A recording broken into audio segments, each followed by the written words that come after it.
Hi everyone, Ohayo gozaimasu. Welcome! This channel is for Japanese learners of English. Kiyomo shadowing no lesson wo yarakimashou. Listen to today's real native conversation. Focus on the rhythm and shadow along. Practice daily to master tango, bunpao, hatsuan, and rhythm. Repeat and try again tomorrow if needed. Zehi. Channel no toroku wo onegai shimasu. Okay, are you ready? Here we go. Ever get that slightly panicked feeling when the phone rings and it's someone you don't know? It's like, who is this and what do they want? Well, if you're looking for the right way to ask that in English, you've come to the right place. Absolutely. It's not just about the words, is it? It's about how you say it, especially in a professional setting. You don't want to come off as rude or too informal, right? Exactly. So let's get into the nitty-gritty, the polite ways to ask, who is this calling in English? There's actually a few great options, and they all have different uses. That's right. So if you're looking for a very direct way, you could go with, who's calling, please? Yeah. It's pretty straightforward, but it's still polite enough for most business situations. Yeah, that's a solid go-to.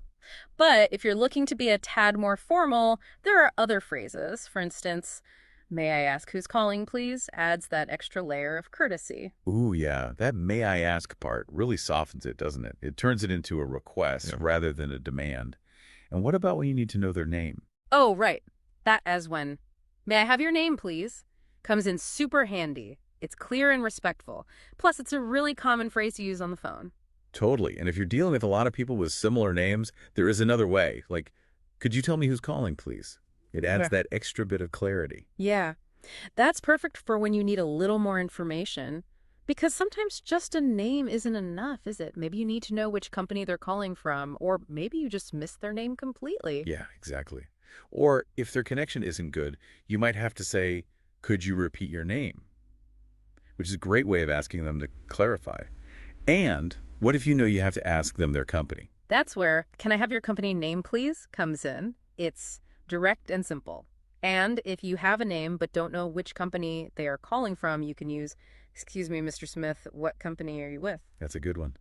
And you got to keep things professional, right? It's not just about being polite. It's about being clear so you can understand and take down the correct details. Totally. It's about making sure that you get the right info.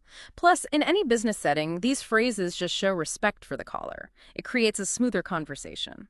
Yeah, and it makes you sound more confident and professional, which is key. So it's really about choosing the right phrase for the right situation. Exactly. Whether you're answering the phone or making a call, these phrases are your go-to. It's always useful to have them in your back pocket. Absolutely. And being able to ask who's calling politely is just the first step. Once you've got that down, you handle calls like a pro.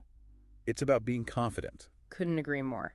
So next time the phone rings, you won't need to panic. Just pull one of these phrases out and you'll be all set. You got it. It's all about practice and knowing your options. Now you'll know exactly how to say, who is this? In a calm and professional way.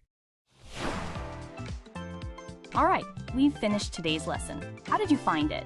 理解できない部分はありませんでしたか? Repeat and try again tomorrow if needed. Please let me know your kansa or request in the comments. ぜひ channel no toroku wo onegai shimasu. I look forward to seeing you all again soon. See you next time. Bye bye.